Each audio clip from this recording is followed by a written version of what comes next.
Welcome to the Conscious Classroom, where we explore the future of education and what it means to create learning environments that truly support human flourishing. I'm your host, Amy Edelstein.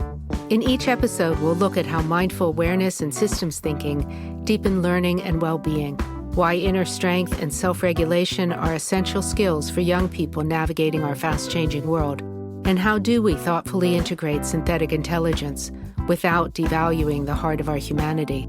For educators, leaders, and anyone shaping the future of human development, you'll find practical tools and big-picture perspectives to increase your wonder and your impact.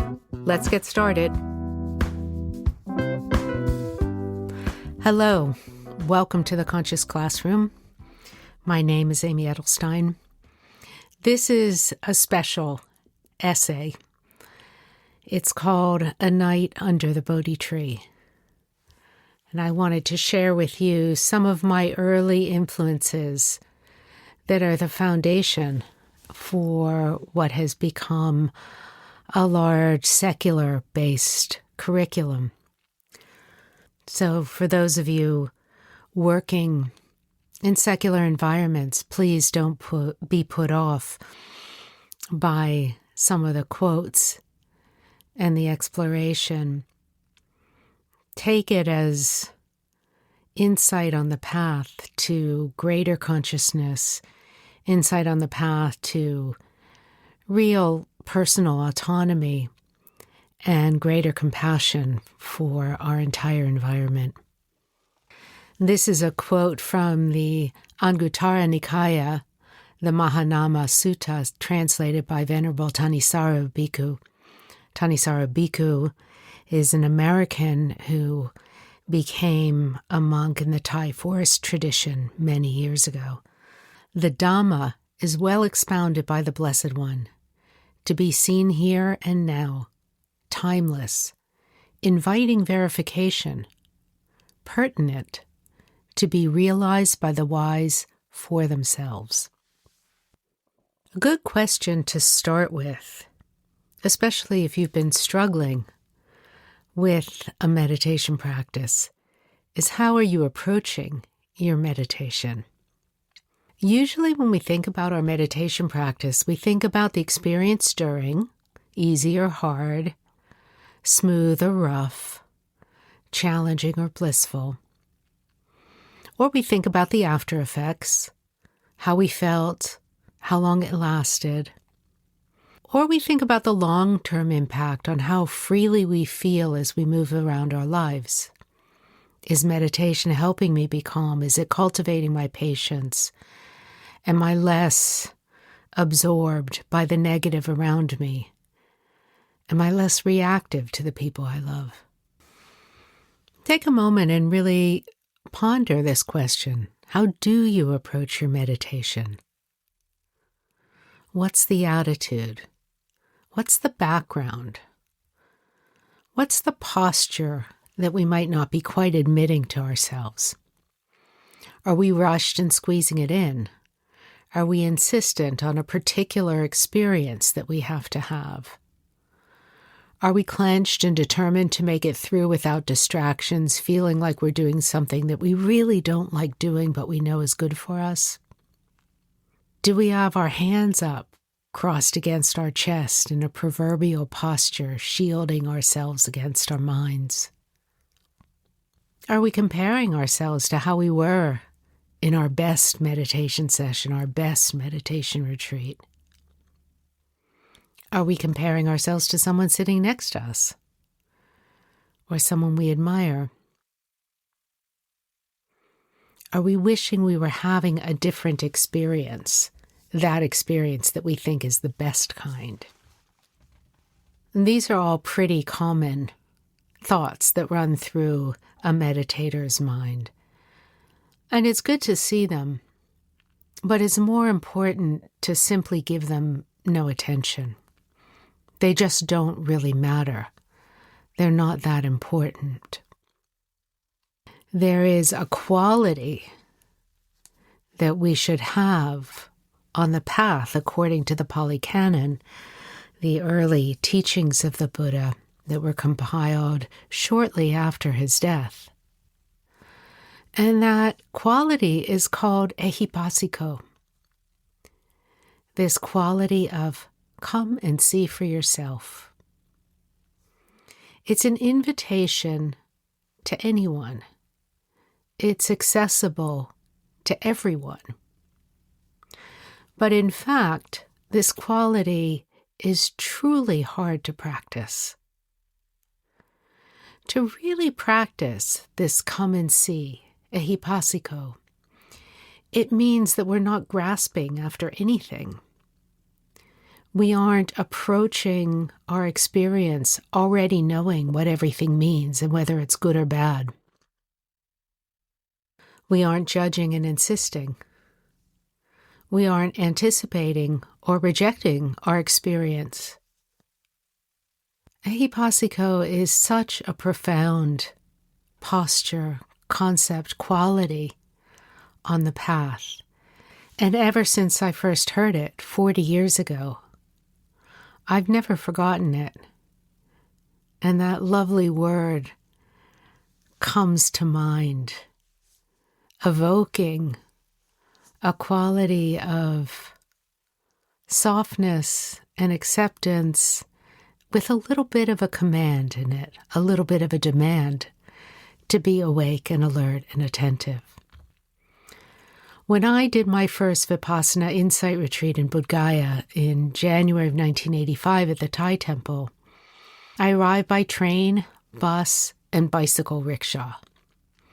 That last leg by rickshaw from the Gaya train station started before dawn.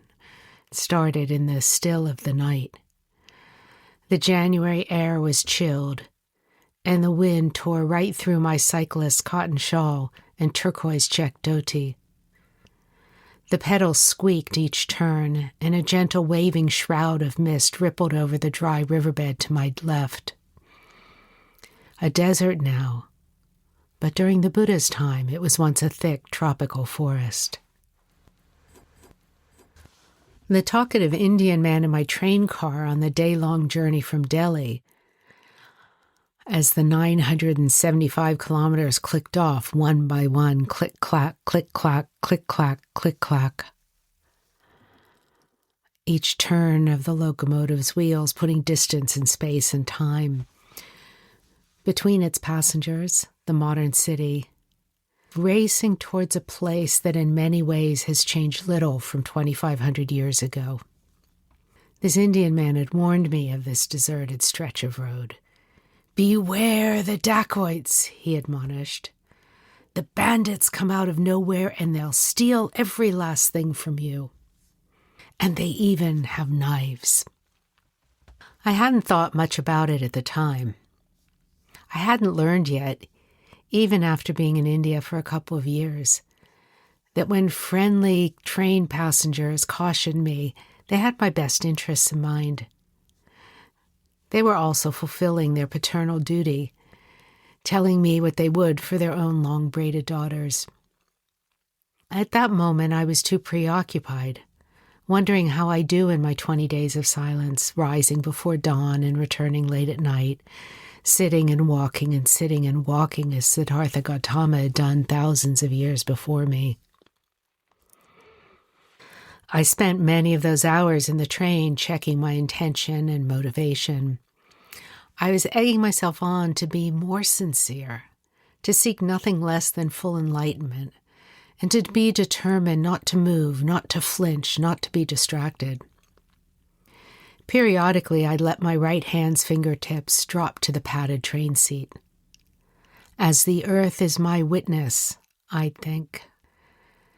That was the gesture the Buddha made as he sat under the Bodhi tree and vowed to himself and the universe that he would not move until he had penetrated the true nature of reality and was free from illusion, delusion, greed, lust, sloth, laziness, enmity, anger.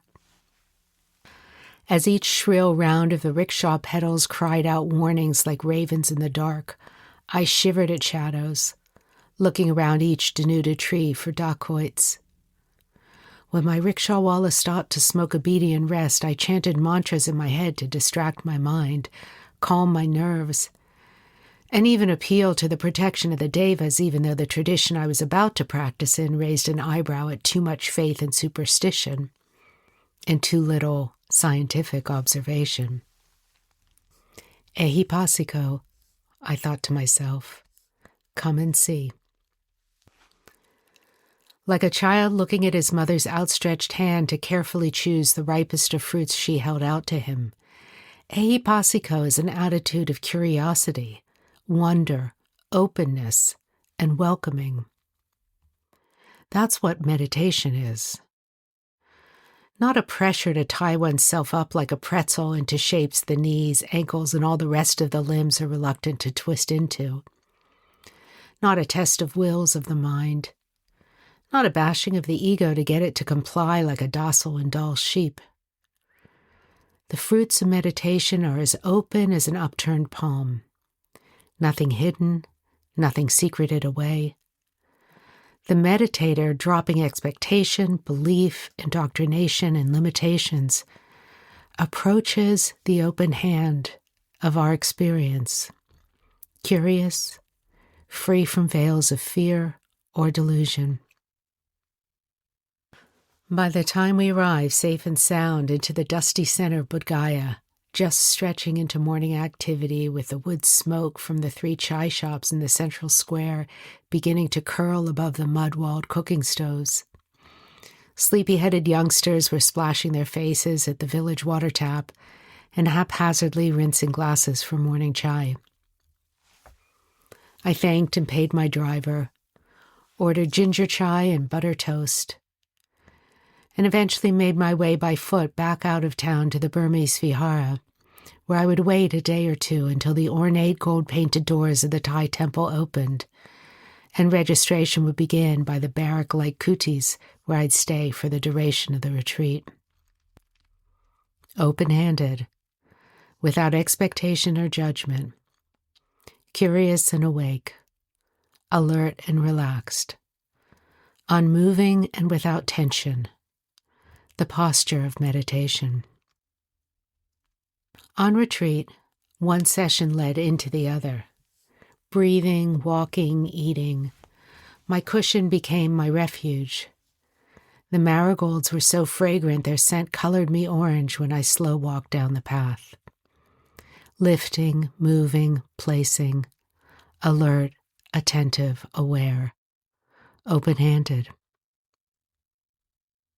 After dinner on the night of the full moon, we walked in silence to the great Mahabodhi stupa, rising tall, shading the site where Siddhartha penetrated the last veils of ignorance and became the one who is awake. We sat and walked through the damp chill of the night. Silent pilgrims sometimes came by with big tin kettles of sweet milk tea and throwaway pottery cups. They'd leave a steamy chai by each meditator's seat and then move on their way. That night, as anticipation bled into nervous cold, then into blank dullness, then into frightened shadows, I sat, inner and outer, in an open-handed posture. Come and see for yourself, the Bodhi leaves rustled and whispered. By the indeterminate light of dawn, I was calm. Each night's watch had passed. A serenity had washed through me, cleansing as a cold morning bath. Those of us who'd stayed all night silently rose, moving without words as one out of the stupa grounds down the empty road, past the rice fields to the temple gates where the guard let us in. Like the bhikkhunis and bhikkhus of Nalanda, in procession, we joined the breakfast line for suji porridge, that steaming coarse yellow semolina mixed with buttery ghee, maple brown jaggery chipped off from fat cakes of dried cane juice, and a few fresh coconut chips and raisins in honor of the full moon. The rest of the retreat passed in an unbroken stream, open-handed, curious, alert. Insights to see and let slip through the fingers of an upturned palm.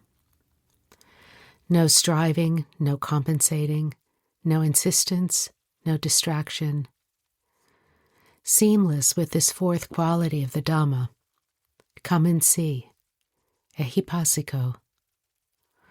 Nothing occurred outside the posture of curious acceptance of what was occurring in the moment, simply because it was occurring. Wisdom arising from unclouded seeing of the effervescent nature of thought and feeling, and the presence of unbroken awareness throughout it all. Ehipassiko, the posture of true meditation. Open-handed. Come and see, each one of us, for ourselves. May your meditation bear fruit. May your contemplation bring contentment and joy.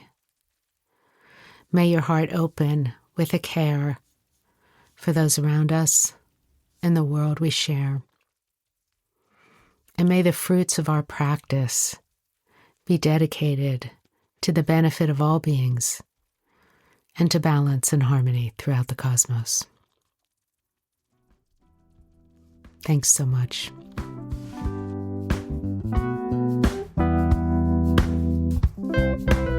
Thanks for joining me on The Conscious Classroom. If this resonated with you, please like, subscribe, and leave a review.